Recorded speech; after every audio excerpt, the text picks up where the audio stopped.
Now let us invite Dr. Chong Leong for the closing remarks for this symposium. Thank you, everyone. It has come to the end of the 2-day scientific sessions. So this time we don't have bazaar, we don't have grand dinner, we don't have grand ceremony. It's just pure virtual meetings. Okay. Please don't forget we still have some workshops coming up tomorrow. Everyone is welcome to join, especially students. First of all, I'd like to take this opportunity to sincerely thank my amazing symposium organizing team. I think they have been very patient with me. And then many friends, colleagues, volunteers, and students who have helped along the way in making this happen by contributing ideas, energy, and financial support. I'm especially grateful to Kim Chai for his trust and endless support. He's always have been very supportive, and his recommendation for me to become the ARCN Standing Committee for Malaysia in January 2017 to take over his place, his job. I hope I'm doing okay, Kim Chai. On behalf of my team, I sincerely thank the President of ARCN, Dr. Tori Yamasaki-san, and all ARCN members for the support and trust in us to organize this virtual symposium. Many thanks to co-organizer, all speakers, session chairpersons, workshop instructors, oral presenters, and all the participants. We are grateful to all the support and assistance given by Sarawak Commercial Bureau. Okay, there are individuals I would like to mention is Mr. Lim Kam Su, who has kindly shared his photo to be used throughout the symposium. And videos played during the symposium have been contributed by Mr. Chu Seng Chong, Dr. Chan Kai Sun, Madam Connie Koo Sui Yong, and Mr. Habibun Naja, as well as the Malaysian Nature Society. We are grateful to the Faculty of Forestry and Environment, University Putra, Malaysia, for providing the technical support. We are also grateful to the financial support provided by the ARCN, as well as the Malaysian Nature Society under the Perak branch, the Tan Keng Chong Bird Conservation Memorial Fund to organize this event. Again,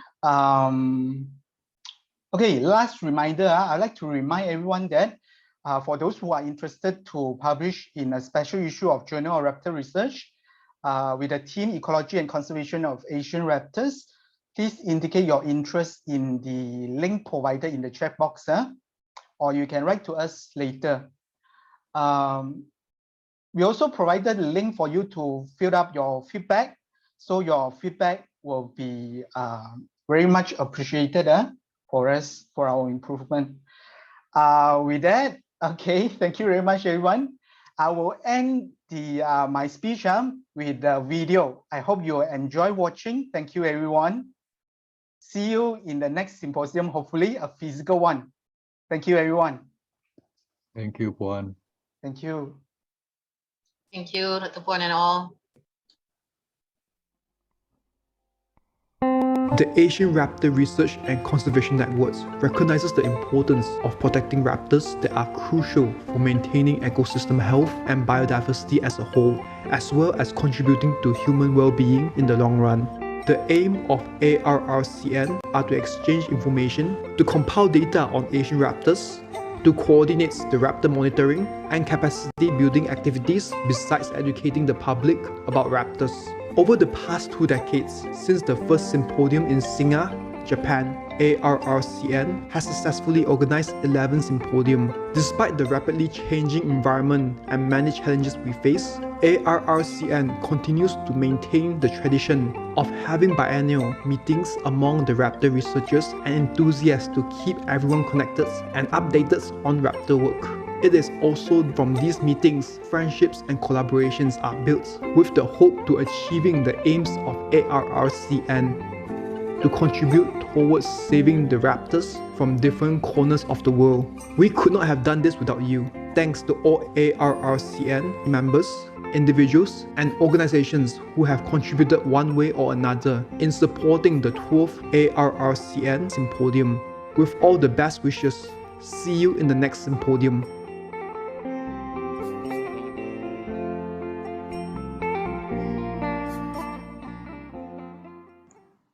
This presentation is about the nesting of Oriental honey buzzard topquarters race in an urban environment, Ipoh, Perak, Malaysia. The nest was built in a rain tray 40 feet above the ground.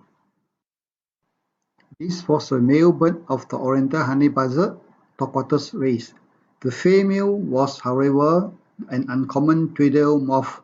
The timeline of the nesting is as follows.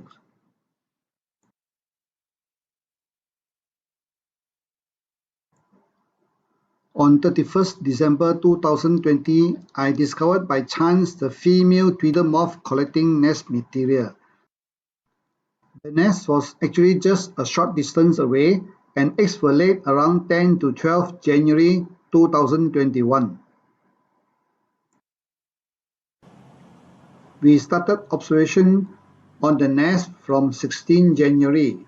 On that day, the female was incubating, but only a small part of its head could be seen. And on the following day, the male bird was incubating instead. The switchover between them usually happens in the morning.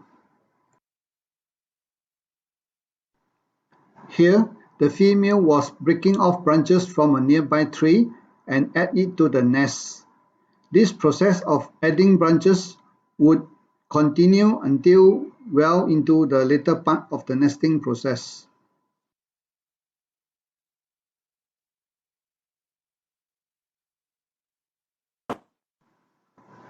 Here, the male bird was doing the same thing, and both parents were equally hardworking doing this.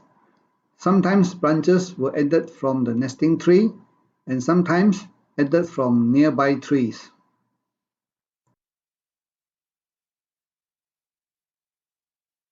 On 21st January, I observed a third honey buzzard perched on this lamppost. It was likely an offspring of the same pair. This was the favorite perch of the female bird. And on the 7th of February, I also observed a migrant race of the honey buzzard about 200 meters from the nest.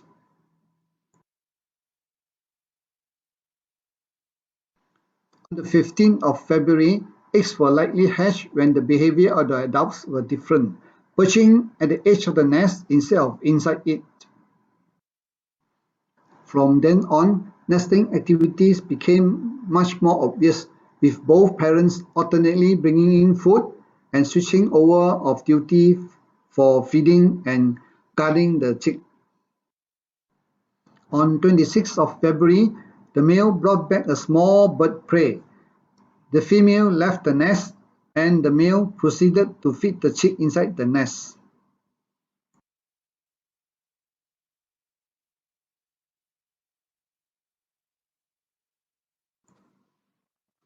However, the chick's head could not be seen, and 2 chicks were suspected to be present.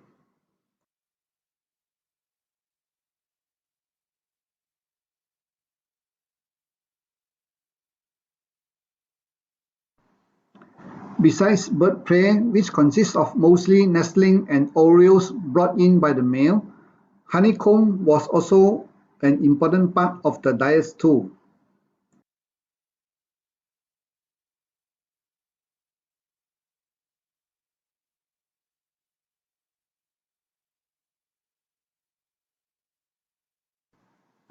More often than not, food brought back by the male was passed to the female to feed to the chick, and the chick's head could be seen on the 27th of February. Sometimes the male also feed the chick directly, giving the female the opportunity to go away and search for food as well. The chick tried to play with the nest material, but it was prevented by the male. Female brought back a large piece of honeycomb.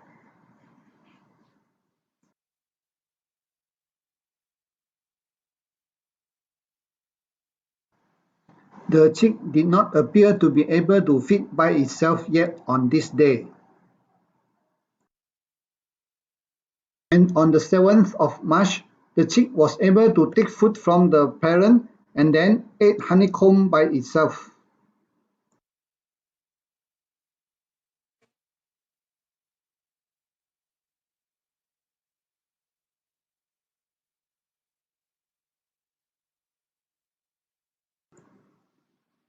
The female bringing in more branches to reinforce the nest. Presumably, this will help to prevent the chick from falling out of the nest.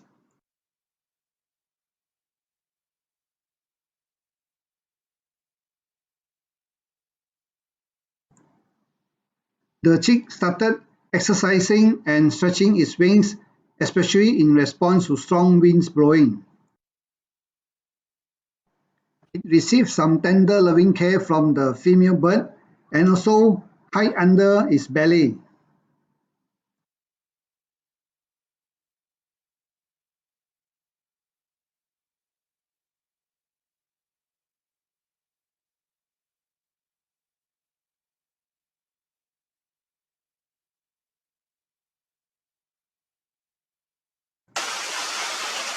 On the 13th of March, there was a very heavy rain, and the female returned to the nest to shelter the chick underneath it. When there was very strong wind blowing, this will also help to prevent the chicks from falling out of the nest.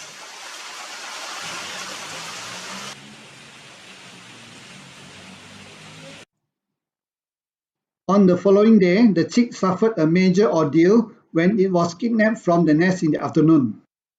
Following intervention by MNS members and the public, it was passed back to the wildlife officers. The wildlife officer returned the chick to the nest with both parent birds anxiously circling over the tree. The adult birds did not enter the nest for that night.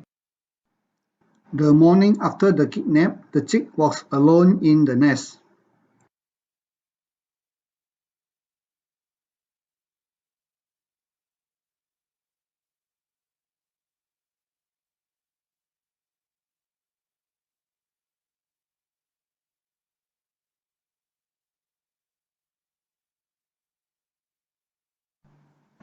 Fortunately, at around 9:30 a.m., the female returned to the nest, and it looks like the chick will not be abandoned.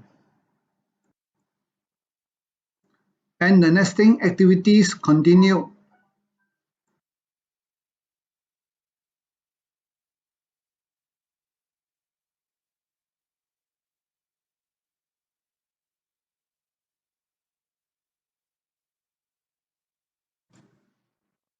By 20th March, the chick was able to eat bird prey by itself to some extent, but it still needed help from the parent birds to some extent.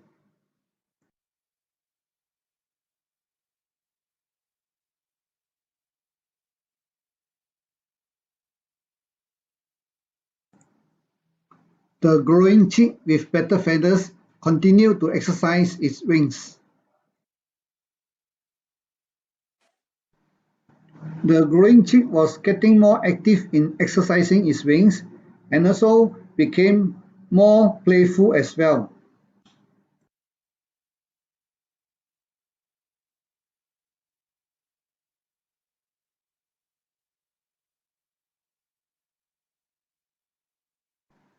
The female brought a honeycomb to the nesting tree. By now, the chick was practicing flights at the edge of the nest as well as practicing jumps inside the nest.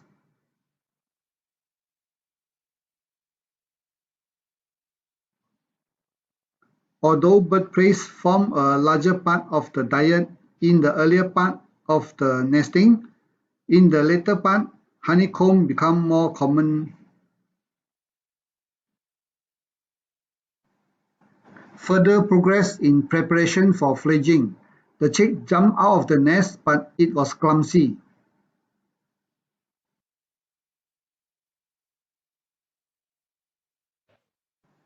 With a combination of jumps and short flights, the chick was able to move around from branches to branches within the nest tree.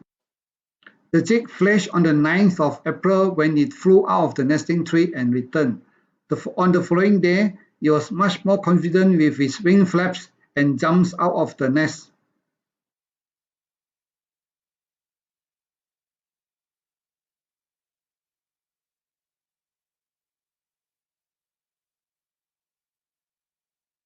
It flew away from the direction of the nesting tree and never returned to the nesting tree anymore.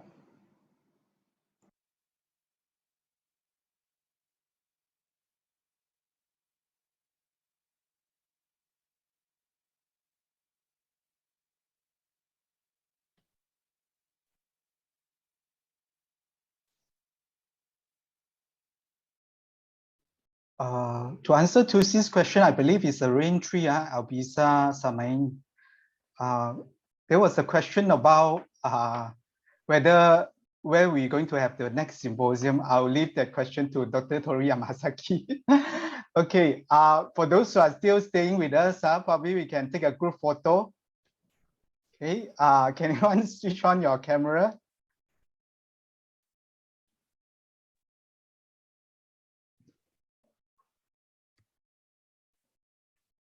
All right, there are 3 pages here. So everyone get ready. Okay, in 3, for the first page first. All right, 3, 2, 1. Okay. Wait a minute. All right, second page.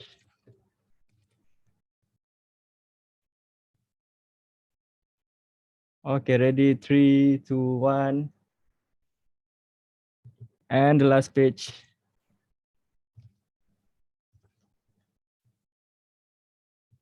Okay, ready, 3, 2, 1. Okay, thank you. Thank you, everyone.